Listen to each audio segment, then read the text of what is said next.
বহরমপুর শহরকে আরো কিভাবে এগিয়ে নিয়ে যেতে পারি, এই চিন্তাটা যেন আপনার প্রায়োরিটির মধ্যে থাকেন।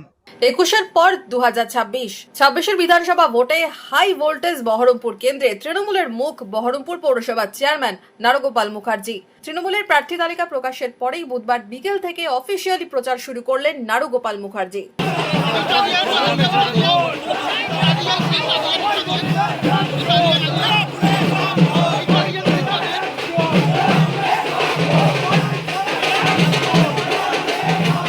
আমার পৌরসভা চালানোর বয়স 4 বছর হলো।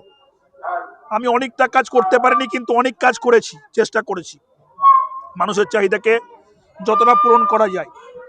জলের জন্য 144 কোটি টাকা আমাকে স্যাংশন দিয়েছেন, কিছুদিনের মধ্যে সেই কাজ শুরু হবে। দেওয়াল লিখলেন, এলাকায় এলাকায় ঘুরে জনসংযোগ সারলেন। প্রার্থী হয়ে তার কি প্রতিক্রিয়া, কি প্রতিশ্রুতি? যেহেতু মমতা বন্দ্যোপাধ্যায় 4 বারের সরকার শুধু গঠন করার সময়ের অপেক্ষা, সেখানে বিজেপিকে টেস্ট করেছে, কাঞ্চন মৈত্রকে, অধীরবাবুকে 25 বছর ধরে টেস্ট করেছে। আবেগ আর কাজ করার জায়গা, রিয়েলিটি দুটো এক জিনিস নয়।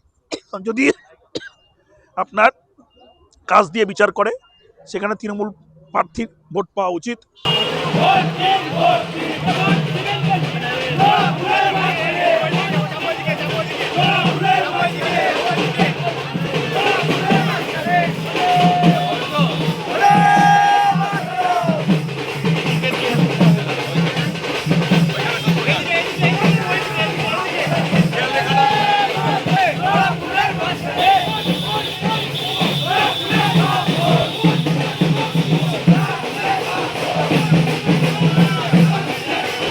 মনমোহিনী হেলথ কেয়ার, স্বাস্থ্য সেবায় অটুট শ্রেষ্ঠত্বের শিরোপা। জেলায় প্রথম robotic knee replacement, cardiology with cath lab, neurosurgery, specialised trauma unit থেকে স্পাইন ট্রেন, একগুচ্ছ পরিষেবায় নিয়োজিত। Manmohini health care, quality care with personal touch, Baharampur শিল্প তালুক।